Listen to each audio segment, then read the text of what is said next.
오늘은 우리 구약 성경의 25번째 성경인 예레미야 애가에 대해서 우리가 개괄적으로 살펴보고자 합니다. 이 예레미야 애가서는 5장밖에 되진 않아요. 장수로는 5장밖에 되지 않지만 대선지서로 들어가 있는 것은 예레미야서의 연장선으로 보기 때문입니다. 예레미야서는 우리가 지난주에 보았지만 이 유다 멸망 40년 전인 주전 627년부터 유다가 멸망한 주전 586년 직후까지, 그러니까 하나님께서 예레미야 선지자를 통해 선포하게 하신 유다와 예루살렘에 관한 하나님의 말씀이었죠. 유다의 죄에 대한 하나님의 진노와 심판, 그리고 새 언약, 그리스도를 통한 구원과 회복에 대한 내용을 예레미야서가 우리에게 주고 있다면, 이 예레미야 애가서는 주전 586년에 유다가 이 바벨론에 멸망당한 그 사건, 이 성전의 무너짐, 유다의 포로됨에 대한 어떤 그 고통, 슬픔을 시적으로 표현한 것이 이 예레미야 애가서입니다.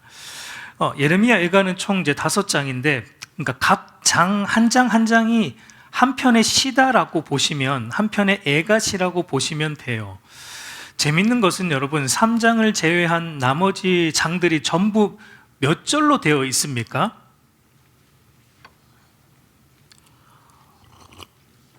전부 몇 절로 되어 있죠? 22절로 되어 있어요. 그리고 3장도 보면은 3장은 몇 장이냐면 66절이니까 22절을 곱하기 3, 그러니까 3번 한 것이 또 3장입니다. 그러니까 사실상 모든 장이 22절에 맞추어져 있다라는 것을 우리가 볼 수 있습니다. 왜 각 장을 굳이 22절에 맞추어 기록을 했을까요?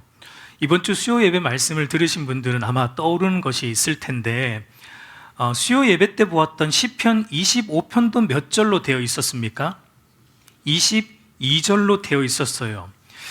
그 이유는 히브리어 자음이 22개이고, 그러니까 각 절의 첫 말을 히브리어 자음 순서를 따라 기록했기 때문에 의도적으로 22절로 맞추어 썼다라고 보면 됩니다.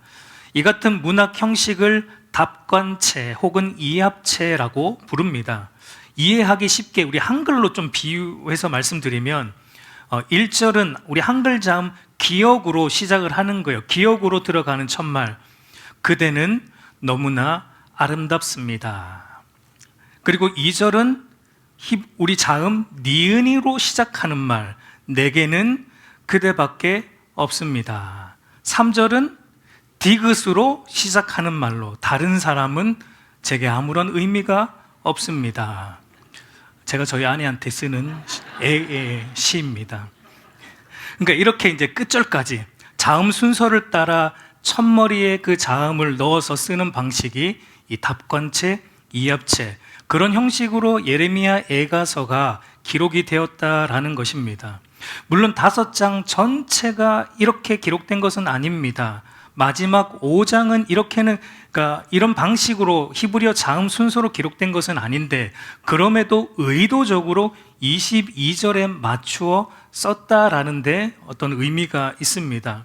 그러면 왜 이와 같은 방식으로 예레미야 애가를 기록을 했을까요? 예레미야가 수요 예배 때도 말씀드렸지만, 이와 같은 답관체 형식으로 쓰는 일반적인 이유는 뭐하기 용이하도록, 그러니까 암기하기 용이하도록 그런 히브리어 자음 순서를 따라 썼다라고 보게 되는데, 그러니까 이것은 무슨 의미냐면, 예루살렘이 왜 멸망했는가, 이 애가서 예루살렘이 왜 멸망했는가, 왜 하나님께서 자기 백성 유다를 심판하실 수밖에 없었는지, 하나님이 심판하실 수밖에 없었던 유다의 죄는 무엇인지를 잊지 말자라는 의도가 있는 거예요. 이런 형식으로 쓴 것은 우리가 이 심판을 잊지 말자, 우리의 죄악을 잊지 말자, 이것을 암기하고 외우자, 잊지 말자라는 그런 의도로 이런 형식으로 썼다라고 볼 수 있습니다.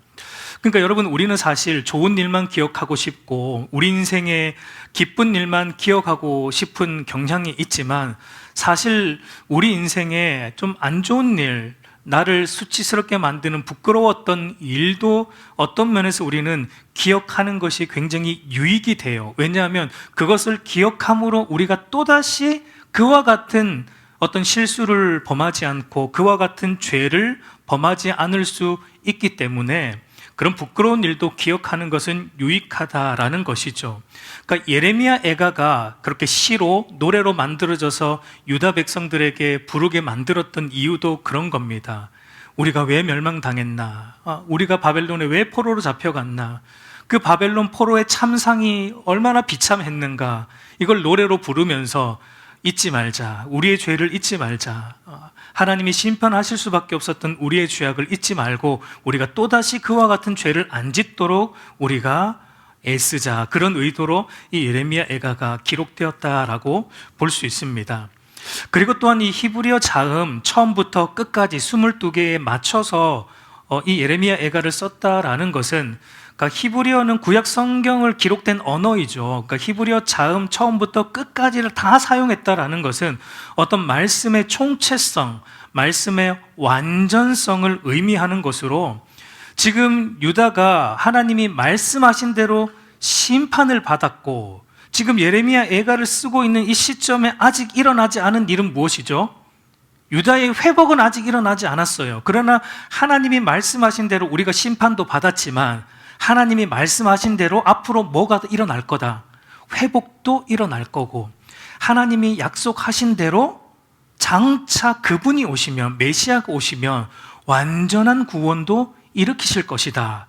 그러니까 하나님의 말씀은 1.1획도 땅에 떨어지지 않고 온전히 이루어진다. 그분의 말씀은 완전하다라는 것을 이와 같은 형식 안에 예레미야가 담아 놓았다라는 것을 우리가 볼 수 있습니다. 그래서 이 예레미야 애가는 기본적으로는 이 예루살렘의 멸망과 파괴에 대한 비탄의 노래이지만, 그럼에도 이 안에 또 하나님이 말씀하신 대로 우리를 구원하실 것이고 회복하실 것에 대한 소망도 담겨 있는 것을 보게 돼요. 예레미야 애가의 구조를 보면 더 잘 알 수 있는데, 예레미야 애가의 구조도 예레미야서랑 비슷합니다. 똑같죠. 예레미야가 썼으니까, 그 사람이 썼으니까 글 쓰는 방식도 사실 비슷한 것이죠. 표를 보시면 예레미야 애가가 총 5장인데 각 장이 말씀드렸듯이 하나의 시입니다. 첫 번째 시 1장은 옛 영광과 대조되는 현재 멸망당한 예루살렘의 어떤 비참함에 대한 애가이고, 두 번째 시 2장은 유다에 임한 하나님의 진노와 심판에 대한 또 애가, 그리고 중간에 있는 이 3장이 핵심이라고 할 수 있습니다. 이 3장은 심판 가운데서 하나님의 인자와 긍휼을 기억함으로 구원을 바라는 기도입니다. 기도시라고 할 수 있어요. 3장은. 네 번째 시 4장은 바벨론에 둘러싸여 있는 예루살렘의 참상, 그리고 바벨론에게 멸망당한 또 예루살렘의 비참함에 대한 애가시이고, 마지막 5장은 유다를 기억하시고 다시 회복해 달라는 또 기도의 시라고 볼 수 있습니다. 그러면 우리가 이 각 장들을 개략적으로 살펴보면서 예레미야 선지자가 말하고 싶었던 잊지 말자, 우리가 잊지 말자, 기억하자, 과연 예레미야가 유다 백성들에게, 그리고 오늘 우리에게도 우리가 잊지 말아야 될 메시지, 우리가 계속 붙들어야 될 메시지가 무엇인지를 우리가 각 장들을 개괄적으로 좀 살펴보면서 알아보기를 원합니다. 첫 번째 시 1장과 네 번째 시 4장은 사실 분위기가 비슷해요. 여러분 읽어보시면 1장과 4장이 분위기가 비슷합니다. 옛 영광과 대조되는 현재의 비참함, 과거의 영광스러움과 대조가 되고 있는 현재의 어떤 수치스러운 모습에 대한 비탄의 노래인데, 우리 애가 1장 1절 우리 한번 같이 읽어보겠습니다. 슬프다 이성이여,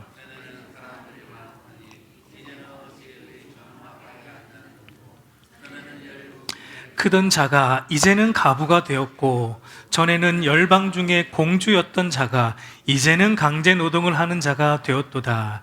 우리 4장 6절도 같이 읽습니다. 전에 소돔이 사람의 손을 대지 아니하였는데도 순식간에 무너지더니 이제는 딸 내 백성의 죄가 소돔의 죄악보다 무겁도다 라고 말합니다. 그러니까 예레미야 선지자는 과거 하나님의 임재와 통치로 충만했던 그 예루살렘 도성의 영광스러움을 회상하면서, 그때는 그랬는데 하나님의 영광이 이 예루살렘 도성 안에 넘쳤는데, 그런데 이제는 그 영광이 다 사라진 채 멸망한 예루살렘 도성을 바라보면서 비탄의 노래를 부르고 있어요. 특별히 예레미야 선지자가 예루살렘 도성을 여성화해서 이제 여성으로 비유해서 표현을 하고 있죠. 예루살렘 도성이 이전에는 왕이신 하나님의 공주로서 모든 열국 중에 높임을 받았던 위치에 있었는데, 이제는 어떻게 되었다고 말합니까? 지금은 과부가 된 거예요. 남편을 잃어버린 과부가 되어서 강제 노동을 하는 노예 신세로 전락하게 되었다. 이전에는 소돔 같지 않았는데 지금은 내 딸 예루살렘이 소돔처럼 죄로 물들었다. 여러분, 성경에서 소돔 같다라는 말은 하나님의 심판의 대상이잖아요. 소돔 같다라는 말은 이제 더 이상 하나님이 참을 수 없을 만큼 부패한 도성을 가리킬 때 소돔 같다라는 표현을 쓰는데, 그러니까 내 백성 유다가 이제 내가 손대지 않을 수 없을 만큼 부패했다라는 것을 이렇게 표현하면서 예레미야 선지자가 비탄함을 토로하고 있는 것을 보게 됩니다. 이것이 여러분 1장과 4장의 전체적인 분위기입니다. 읽어보시면 계속 이전에는 이랬는데, 그런데 지금은 이렇다라고 대조하면서 비탄함을 노래합니다. 그렇다면 여러분, 유다가 이전에는 하나님의 사랑받는 공주였는데 근데 지금은 왜 이렇게 비참한 과부와 노예가 되었는가? 그 이유가 무엇이다 라고 말하고 있습니까? 그 이유는 다른 데 있지 않다라고 예레미야는 말하고 있어요. 그 이유는 우리의 죄 때문이다 라고 이렇게 말합니다. 우리 예레미야가 1장 5절을 보면 그의 죄가 많음으로 여호와께서 그를 공고하게 하셨습니다. 8절도 보면 예루살렘이 크게 범죄함으로 그 조속거리가 되었다. 4장 13절도 보면 그의 선지자들의 죄들과, 이 4장은 특별히 지도자들의 죄를 책망합니다. 선지자들의 죄들과 제사장들의 죄악 때문에 유다가 멸망했다라고 토로하고 있는 것을 보게 됩니다. 하나님의 임재로 충만했던 영광스러운 그 예루살렘이 왜 이렇게 비참하게 무너졌는가? 다른 게 아니라 그들이 죄를 지었기 때문에, 그들의 지도자들이 죄를 지었기 때문에 하나님이 그들의 공주였던 영광스러운 지위를 빼앗아 버렸다라고 말하고 있습니다. 그러니까 여러분, 이것을 통해 우리가 잊지 말고 기억해야 할 메시지가 무엇입니까? 죄는 하나님과 우리의 관계를 파괴한다라는 것을 잊지 말고 기억하라라는 거예요. 그리고 죄는 하나님이 우리에게 부여하신 영광스러움을 누리지 못하게 만들고 그 영광스러움을 우리 안에서 앗아간다. 완전히 뺏어가진 못하지만 그 영광을 우리로 하여금 맛보지 못하게 하고 누리지 못하게 한다라는 것을 잊지 말고 기억하라라는 것입니다. 그 결과 지금 예루살렘이 현재의 모든 그 영광을 잃어버린, 즐거움을 잃어버린 상태, 메마름과 적막만 흐르고 있는 상태. 그러니까 여러분, 우리도 구원받고 난 이후에 하나님의 자녀가 되었죠. 그분의 거룩한 신부가 되었고 우리 안에 잃어버린 하나님의 영광스러운 형상을 회복시켜 주셨습니다. 여러분, 믿습니까? 그것을 우리 안에 하나님이 예수 그리스도를 믿을 때 우리 안에 그 형상을, 그리스도의 형상을 회복시켜 주셨어요. 영광스러운 형상을 우리 안에 회복시켜 주셨고 우리를 영광스러운 존재로 우리의 지위를 높여 주셨습니다. 죄인에서 의인으로 높여 주셨고 과부에서 거룩한 신부로 높여 주셨어요. 근데 여러분, 우리가 또다시 죄를 범한다면, 또다시 우리가 하나님 말씀대로 살지 않고 죄 가운데 거하게 된다면 우리의 신분은 변함이 없는데 그 영광을 잃어버립니다. 상실해버려요. 그러니까 그걸 우리가 누리지 못해요. 그렇기 때문에 여러분, 우리가 예배의 기쁨과 영광을 가지고 있음에도 불구하고 우리의 예배가 메마름과 적막함만 있는 의무적인 예배로 변질되고 의무적인 신앙생활로 변질된다라는 겁니다. 그래서 예레미야는 이것을 너희가 잊지 마라, 기억해라 라는 것을 우리에게 말하고 있습니다. 이것이 우리가 죄를 여러분 멀리 해야 되는 이유입니다. 저와 여러분이 예수 믿은 이후에 또 죄를 범한다고 해서 우리가 받은 구원이 취소되는 것은 아닙니다. 우리가 잘 알듯이 우리가 구원을 받은 것은 여러분 우리의 행위로 말미암지 않고 그리스도를 믿음으로 하나님의 은혜로 받은 것입니다. 그러나 이 죄로 인해 이 구원이 취소되는 것은 아니지만 우리가 죄를 범하면 이 구원의 영광이 우리 속에서 누려지지 못하는 상태로 전락하게 된다라는 것을 말하고 있습니다. 여러분, 우리가 구원받고 나면 사실은 우리 안에 뭐가 더 일어나게 되냐면 더 하나님 말씀대로 살고 싶은 열망이 일어나게 돼요. 여러분, 어떤 사람들은 이제 구원받았으니까 우리의 행위는 중요하지 않다라고 말하지만 그것은 잘못된 생각이죠. 행위가 중요해요. 행함 없는 믿음은 죽은 믿음이고 행함 없는 신앙은 죽은 신앙이고 행함으로 나타나지 않는 지식은 죽은 지식에 불과하다라는 것입니다. 그렇기 때문에 우리가 하나님의 은혜로 구원받았다면 우리가 죄를 멀리 해야 됩니다. 우리의 행위를 조심해야 되고 우리의 행위를 더 하나님 앞에 바르게 하며 살아가야 되는 것입니다. 그래서 사도 바울이 이렇게 말하죠. 로마서 6장 1절 2절을 보면 한번 같이 읽어보겠습니다. 그런즉 우리가 무슨 말을 하리요?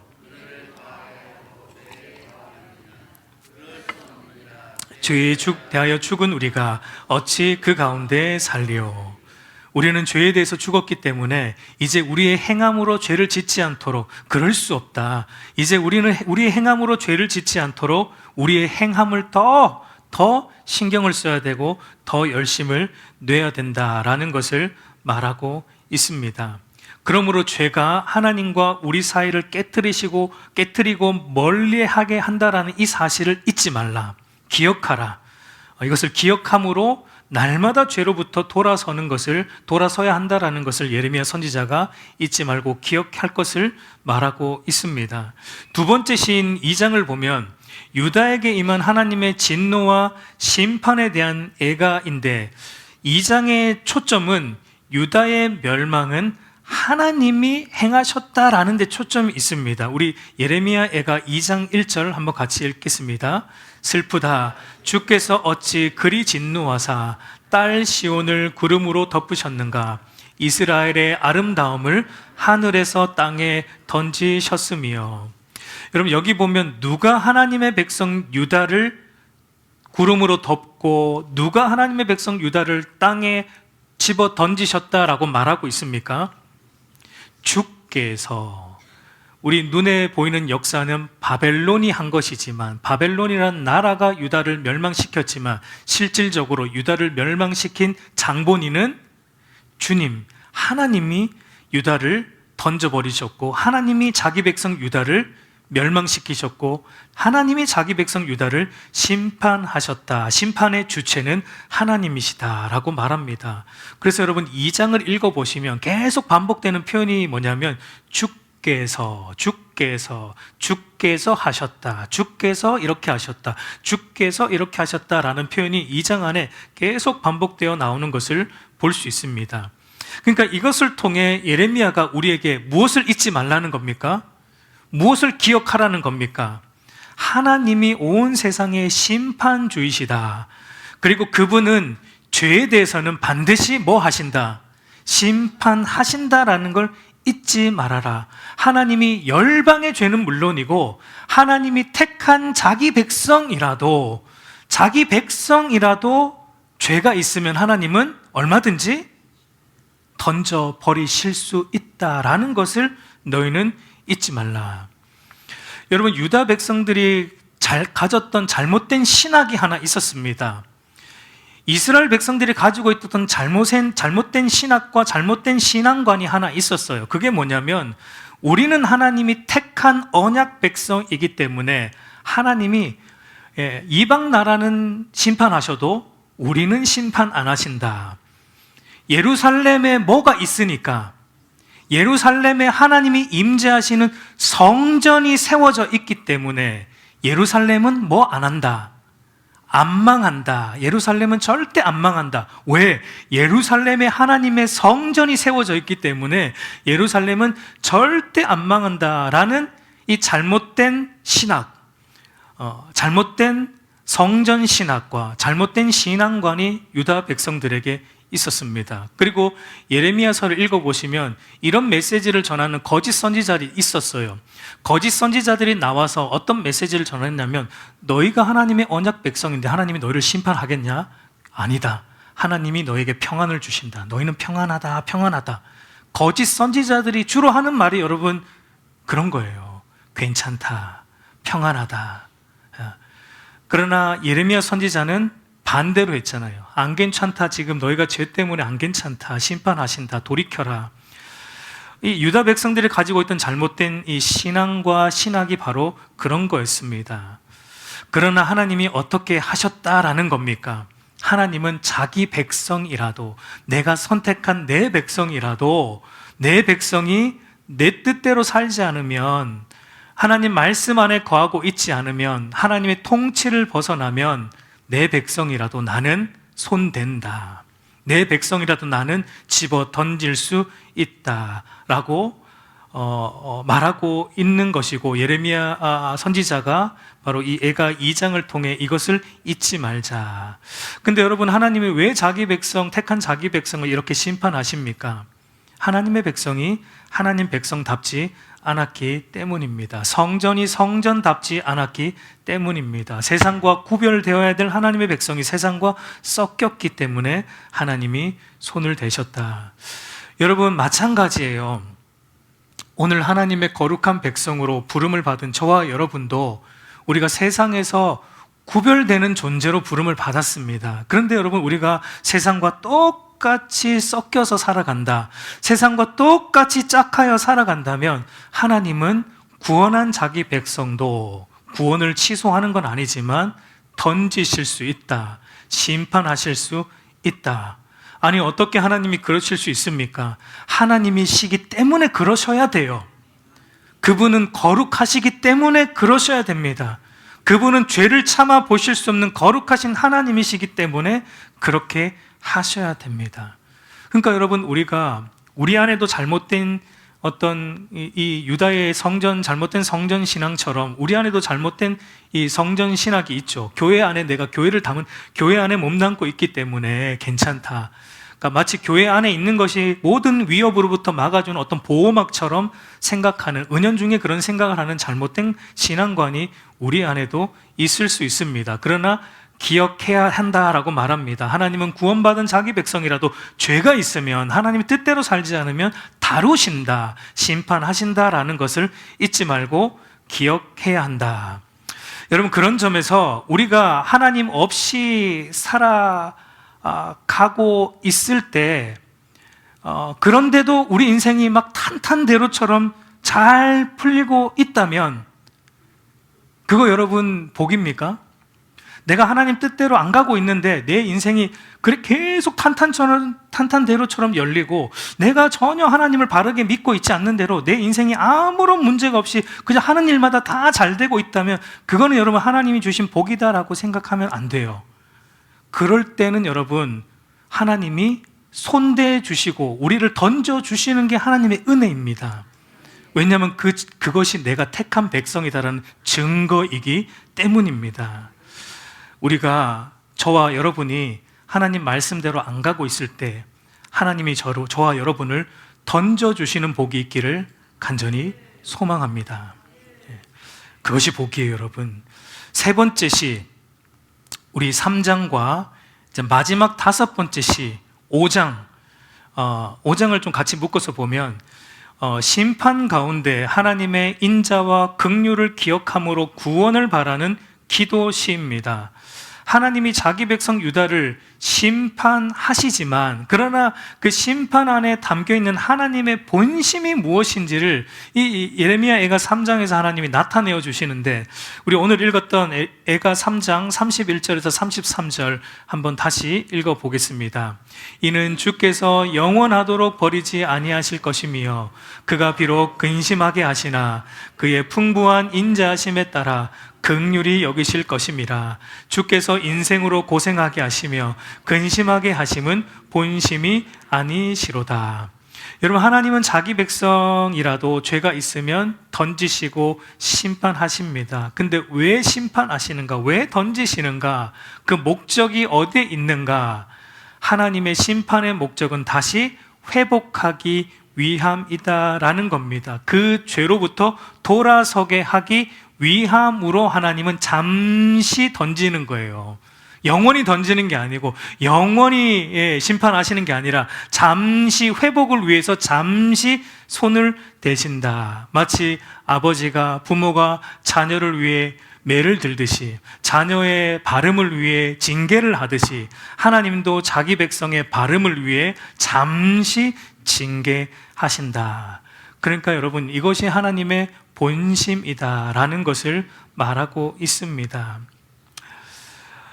그래서 예레미야 선지자는 하나님의 이 본심을 바라보면서 하나님이 인자와 긍휼로 유다를 다시 회복하실 이 하나님의 본심을 바라보면서 기도합니다. 하나님의 본심은 우리를 회복하시는 것이기 때문에 유다를 다시 회복해 달라는 기도를 하고 있습니다. 그래서 하나님의 인자와 긍휼에 이 예레미야 선지자도 기도해요. 우리가 시편 25편에도 보면 다윗도 하나님의 인자와 긍휼을 가지고 기도하는 것을 보았는데, 예레미야 선지자도 하나님의 인자와 긍휼을 걸고 기도합니다. 인자는 히브리어 헤세드로 하나님의 언약적 사랑, 언약의 근거에서 우리를 끝까지 사랑하시는 하나님의 언약적 사랑이고, 긍휼이라는 것은 어머니가 자녀를 품고 있듯이 고이 보호하는, 우리를 자녀 삼은 하나님께서 우리를 품고 보호하시는 그 하나님의 자비를 의미하는 것이죠. 그래서 예레미야 선지자도 절망 가운데 소망을 품으면서 기도하는데, 무엇에 소망을 두고 있습니까? 예레미야 선지자도 무엇에 소망을 두고 있냐면 바로 예레미야 선지자도 이 하나님의 인자와 긍휼의 소망을 두고 있는 거예요. 유다가 앞으로 잘할 것이기 때문이 아니라 하나님이 인자하시고 하나님이 긍휼의 하나님이시기 때문에 유다가 소망이 있다. 우리 유다에게 소망이 있다. 그 소망을 품고 예레미야 선지자가 기도하고 있어요. 그래서 마지막 5번째 시인 5장에서 이렇게 기도합니다. 예레미야가 5장 21절 우리 같이 읽습니다. 여호와여, 우리를 주께로 돌이키소서.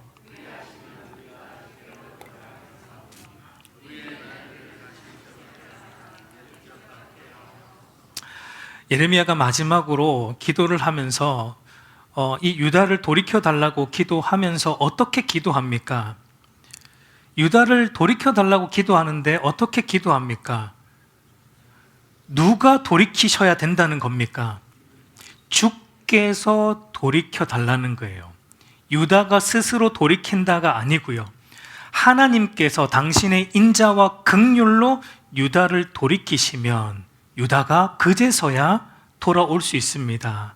하나님의 인자와 긍휼로 유다를 돌보셔야지만 유다가 그제서야 죄를 깨닫고 돌이킬 수 있으니 하나님께서 인자와 긍휼로 유다를 끝까지 붙들어 달라고 하나님의 인자하심과 긍휼하심을 붙들고 예레미야 선지자가 기도하고 있는 것을 보게 됩니다. 그러니까 여러분, 우리 스스로 우리의 의지로 하나님께 돌아갈 수 없다라는 것입니다. 우리가 부패했기 때문에, 우리는 여전히 부패하기 때문에 하나님이 인자와 긍휼로 우리를 돌이키실 때만 우리가 하나님께로 돌아가야 된다. 그러니까 하나님만이 우리의 소망이다라는 것을 예레미야가 고백합니다. 그래서 예레미야가 3장 21절 23절에 이렇게 이제 말하죠. 한번 같이 읽겠습니다. 이것을 내가 내 마음에 담아 두었더니 그것이 오히려 나의 소망이 되었사옴은 여호와의 인자와 긍휼이 무궁하심으로 우리가 진멸되지 아니함이니이다.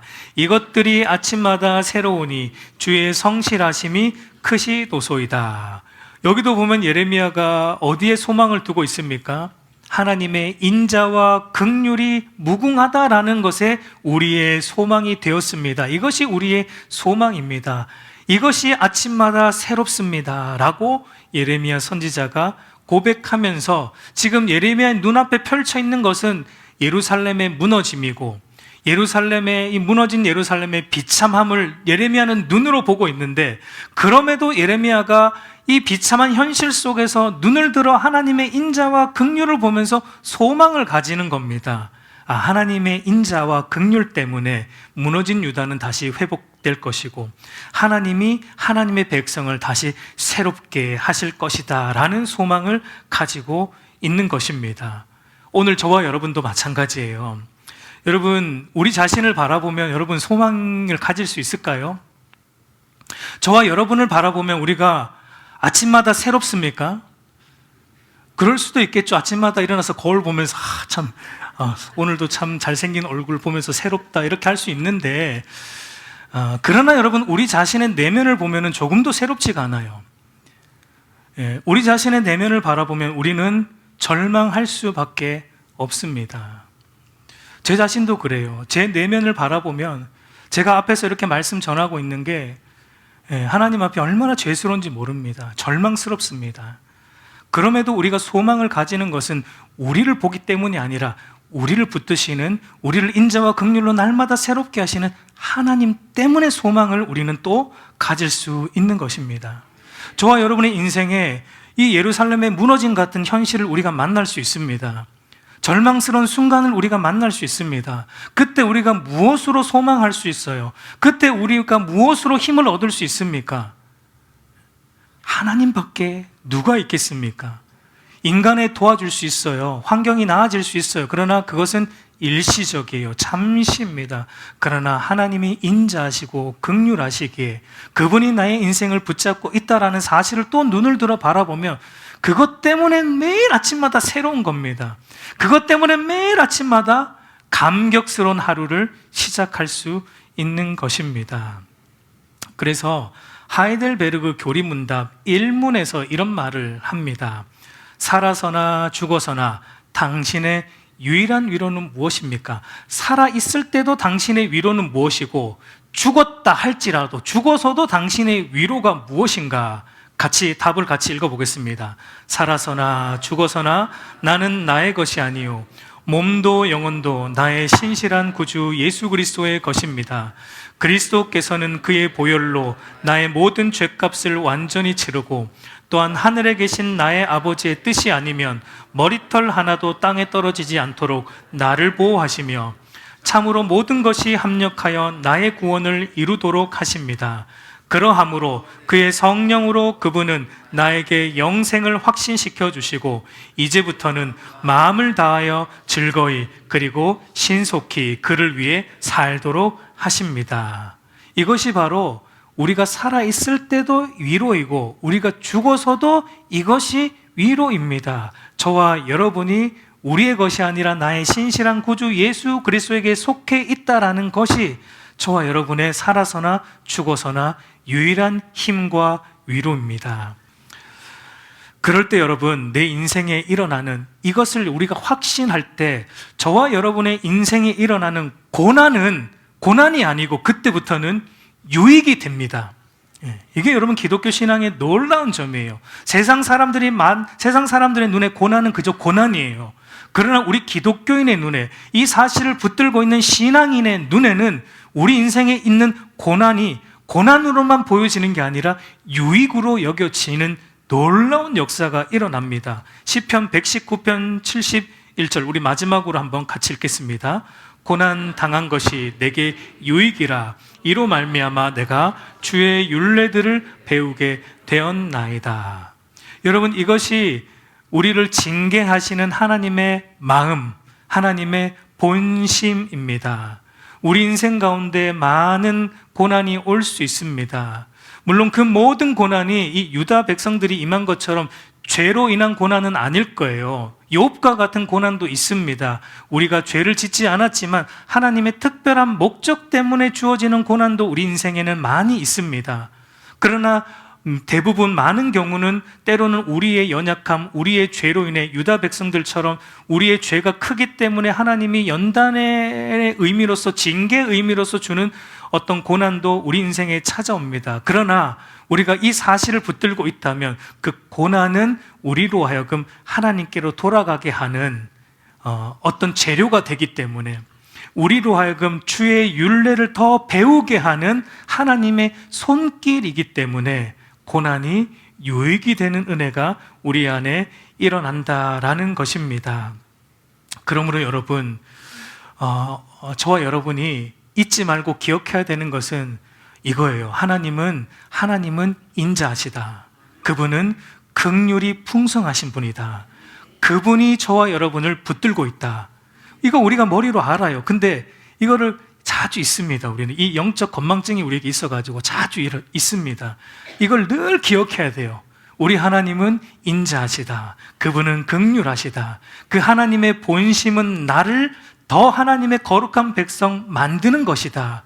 이 고난을 통해 나로 하여금 주의 율례를 깨닫게 하고자 하십니다 라는 사실을 우리는 어떠한 순간에도 잊지 않고 이것을 붙들며 나아가야 됩니다. 그러면 여러분, 우리 인생에 일어나는 어떤 일도 허투루 보내지 않을 수 있어요. 우리 인생을 허비하지 않을 수 있고 낭비하지 않을 수 있습니다. 고난을 허비하지 않을 수 있어요. 고난을 유익하게 사용할 수 있는 지혜가 우리에게 주어집니다.